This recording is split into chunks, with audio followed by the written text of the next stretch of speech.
All forms of money, all forms of investment, and all forms of predictions on the future inherently rely on being able to predict the future.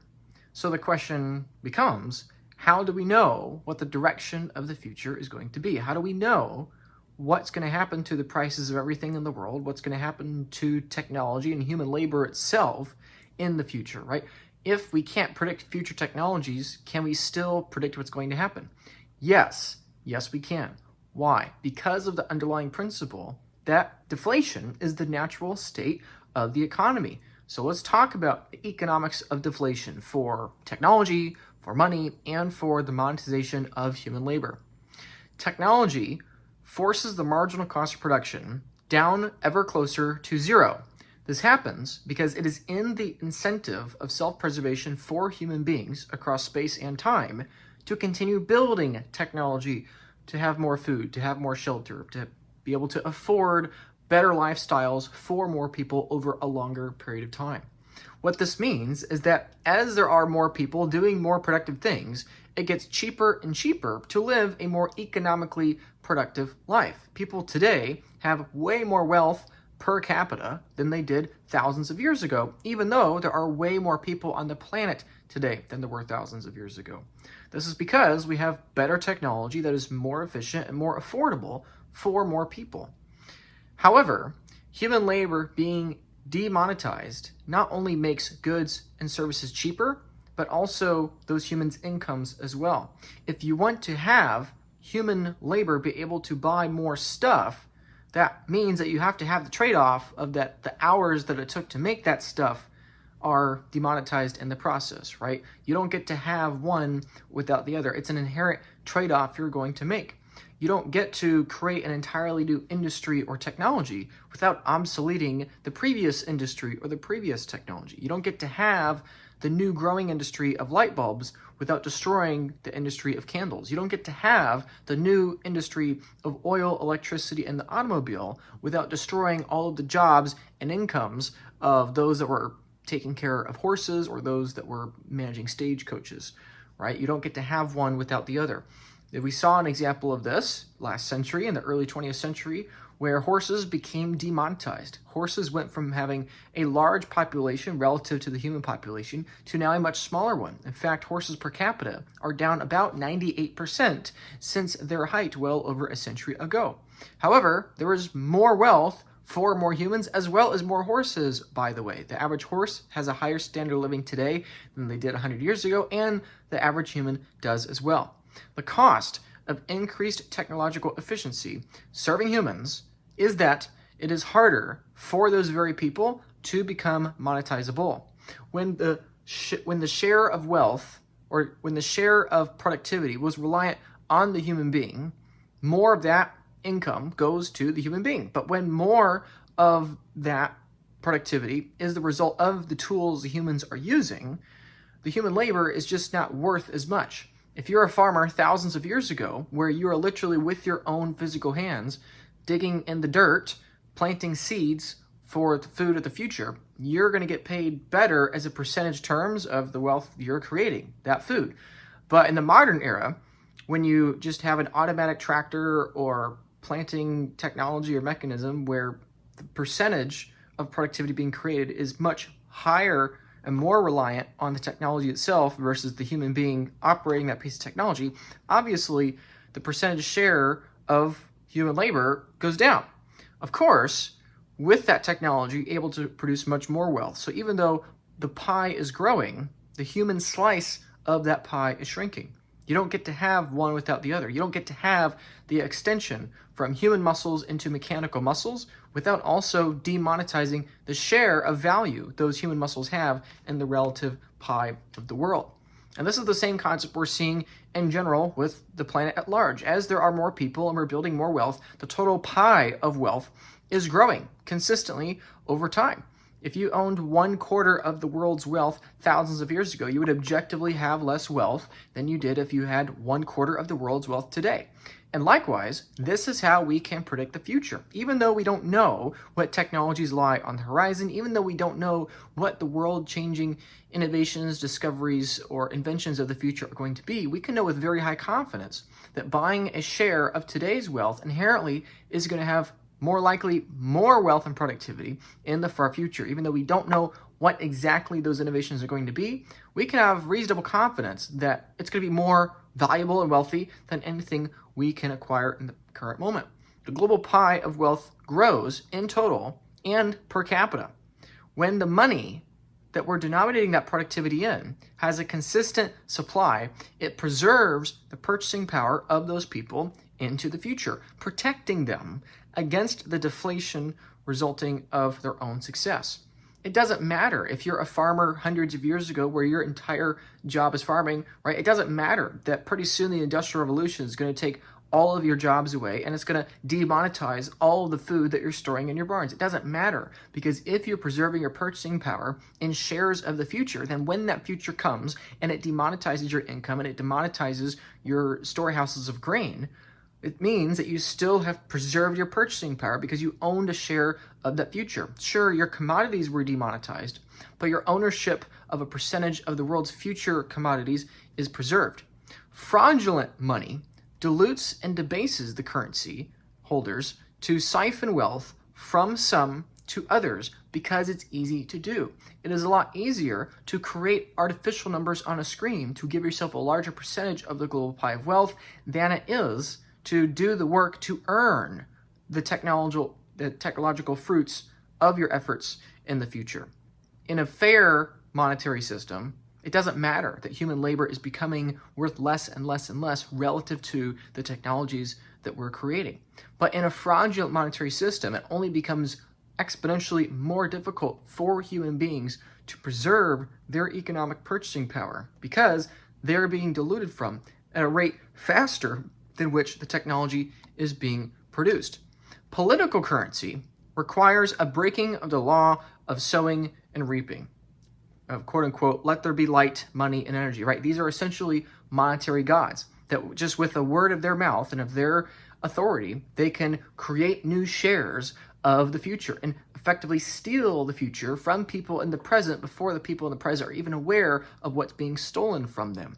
When you have a dilution of tokens for the centralization of wealth, even though the global pie of wealth is getting larger and larger and larger, human beings, individuals, have a smaller and smaller and smaller share of that total pie. This is exactly why consistently over time, even though global wealth is growing in absolute terms, wealth per capita of the world's poorest people is shrinking. Sure, they are much richer today than they were in the past. However, their share of global wealth is being diluted by the fraudulent currency manipulators and political institutions that are printing new political currency tokens, aka shares, into the market. It is harvesting wealth from the world's poorest and giving it to the world's richest. And this new growth of the global pie, this new technology that's being created, is what is reinforcing the authority of these political entities in charge to continue to commit fraud. As it says in Leviticus, do not use dishonest standards when measuring length, weight, or volume. Your scales and weights must be accurate. Your containers for measuring dry materials or liquids must be accurate.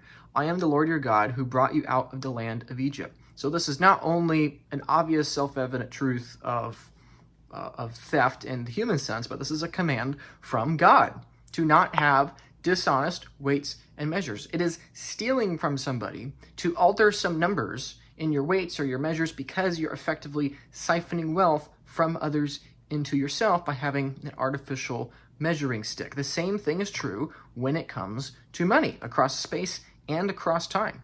When you have political currencies that are dishonest weights and measures of owning a share of the future, when owning 1% of the future does not actually mean you're owning 1% of the future, you are effectively stealing from people. Sure, it's a little less dramatic than using physical guns or breaking into people's homes. However, nonetheless, it is insidious, it is persistent, and it is constant, and it is inevitable because the greater the fraud, the greater the need to siphon that technology and wealth and reinforcing the fraud. When the money itself is misinformation, everything else with that technology trends towards misinformation. When the money is fraudulent and survives upon a centralized entity defending that fraud, it should be no wonder that the rest of society trends towards that technological centralization. Fiat money is an accounting trick to harvest productivity.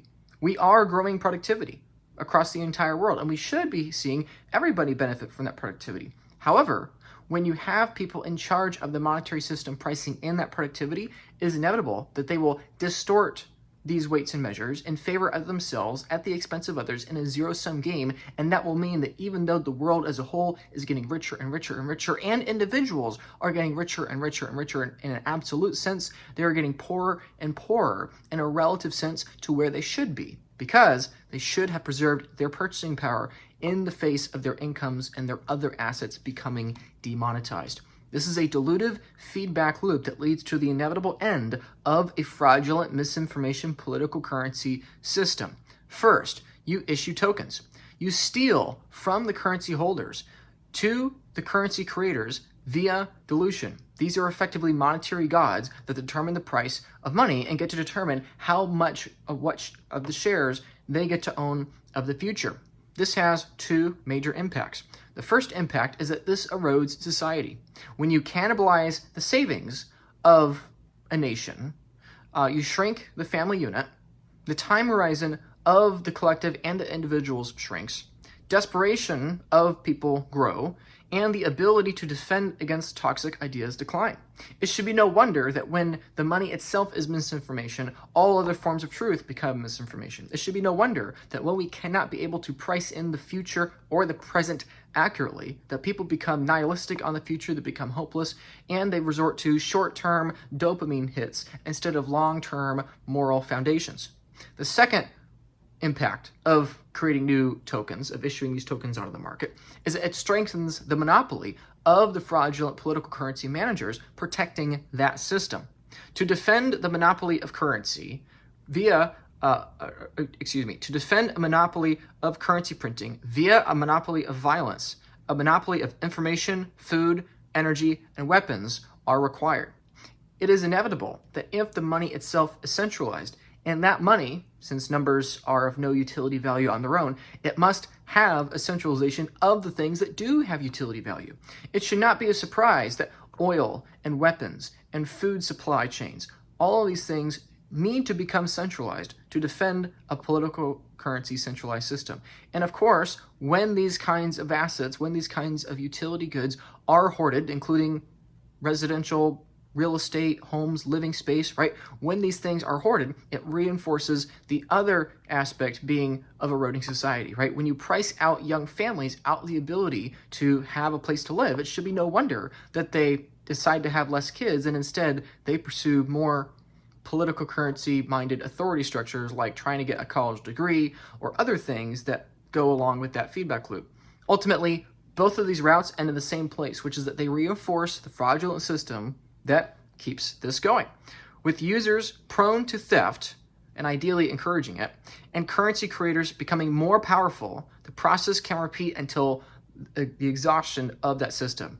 If you have weaker members of that society because you have eroded their moral foundation, while at the same time you have siphoned technological productivity to the currency manipulators in charge of the dishonest weights and measures, it should not be a surprise that you're increasing the disparity between the power and the influence of those at the top, and you are expanding upon and exacerbating the weakness of everyone else. And so what this means is that there is a feedback loop that continues here. Now, with more strength at the top, at the currency harvesters and manipulators, it becomes only more possible to continue to dilute tokens. And this continues until either there is no more wealth to plunder or nobody any longer trusts the tokens that are being diluted upon them. This is why when currency is printed in very large amounts, you see very quickly it either results in revolution when the people decide they won't take it anymore, or that results in complete tyranny where there is no more wealth to plunder and all the wealth of the world has been centralized to the very top. Even though technology has advanced over the time of currency theft, all of that theft has gone to the spoils of the ones printing the currency, not to everyone that is being rewarded based upon the what they have reaped from what they sowed in the past. Political currency survives on the basis of power, theft, and manipulation to retain control and influence. It is a fraudulent system that inevitably will end. The truth trends up forever in terms of lies, and lies trend down forever in terms of truth. And so eventually, the value of truth hits infinite value in terms of lies, and eventually lies hit zero in terms of truth. So it is inevitable that if you have a dishonest weights and measures in the form of political currency, 100% of the time, it will result in ruin. It does not matter if you're looking at a small probability over a very long period of time, or if you're looking at a very large odds, very large probability over a short period of time. And either way, it ends in the same end destination. It doesn't matter if you have a very, very weak currency over a very short period of time in a developing nation. That currency eventually trends to zero in terms of everything else. Likewise, it doesn't matter if you have a very strong developed country with a very slow dilution and theft rate in their political currency, and you give it a long period of time. Either way, that currency trends towards zero. It doesn't matter if it's a small lie over a very long period of time, or if it's a very large lie over a short period of time. Either way, the lie is trending towards zero. We can say with 100% confidence that any given fiat money will eventually fail because it is based upon a lie. It is based upon the fraudulent promise that if you own one fixed percentage unit of the current monetary base, that will retain its purchasing power and not be demonetized into the future. You're buying an arbitrary number that has no utility value based upon the promise that that share of the future will be worth that share of the future. And if that is stolen, what you're going to see is prices trend up forever. In a proper deflationary system, you see prices trend down forever in terms of fixed, immutable shares of the future. But when you inherently dilute shares of the future faster than the rate that we're creating new technologies into the future, well then, obviously, the price of everything trends up forever in terms of that currency. And so when this lie is occurring, we can know that 100% of the time it will eventually end in ruin. When that feedback loop begins, it is impossible to stop, because to exit the lie, to exit the fraud, you have to come back to truth. But the reality is that nobody wants the truth. The people in the eroded society beneath don't want to come back to the truth that they can't reap without sowing. And likewise, the people at the top of the fraudulent system don't want to come back to truth, because it means that their positions of power are destroyed. And so either that political currency hyperinflates because others reject the premise of that currency, or that political currency results in tyranny because there is no more wealth to plunder and harvest. Those are the only two possible end results. Either way, it results in a monetary reset. We have seen this happen hundreds of times throughout human history, and it is inevitable. If you give sinful human beings the ability to create new wealth at the press of a button, they will not care that it's a zero-sum game that siphons wealth from the world's poorest and most vulnerable into their own pockets. It's inevitable that that exploitation will occur, and once that does begin, and the monetary system pivots away from truth into fraud, it becomes inevitable that that self-reinforcing feedback loop continues until the lie is so big, either it's not believed anymore, or the lie has been completely exhausted and there's no more wealth yet to steal. The faster the technological productivity, the faster the theft, and the faster the monetary resets. This is why it is critical for Christians, for Bitcoin people, and everybody in the world today to understand that the accelerating rate of technological change in the coming decades and centuries in front of us is horrifying when viewed in the context of the question, how fast are we going to continue to print political currency? The faster the deflation inherently means, the faster the inflation of the political currency. And so given the fact that there is a tremendous amount of technological deflation and demonetization in front of us via AI, software, and all kinds of other automations around the world, that means that we should expect inflation inherently to be larger into the future. If you're running a fraudulent political currency system that requires debasement and fraud to survive, you cannot allow prices to return to their state of normalcy, which is falling towards a marginal cost of production. You must keep nominal prices rising forever, for everything, for everyone, perpetually.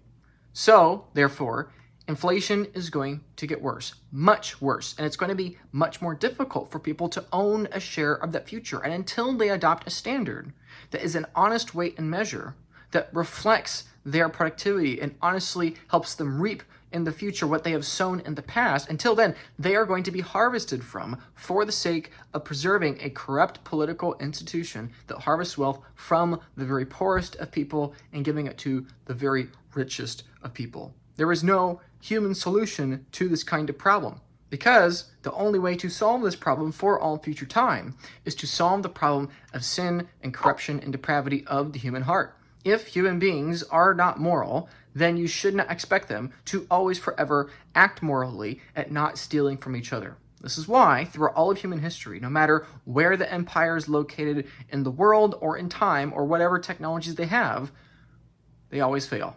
And the more powerful the empire, the greater the incentive for this feedback loop of theft and monetary harvesting to occur. And so, the greatest kinds of theft are in front of us with political currency. The greatest kinds of centralized power are in front of us, not behind us. The greatest kinds of tyranny are in front of us, not behind us. Back in the 1770s, the colonies of the United States of America rebelled against the British centralizers and political authorities with their political currency games. And now here we are today, instead of dealing with King George with a bunch of wind-powered ships with cannons, now we have a Federal Reserve building immediately across the bay, the very same bay where we had the Boston Tea Party, right?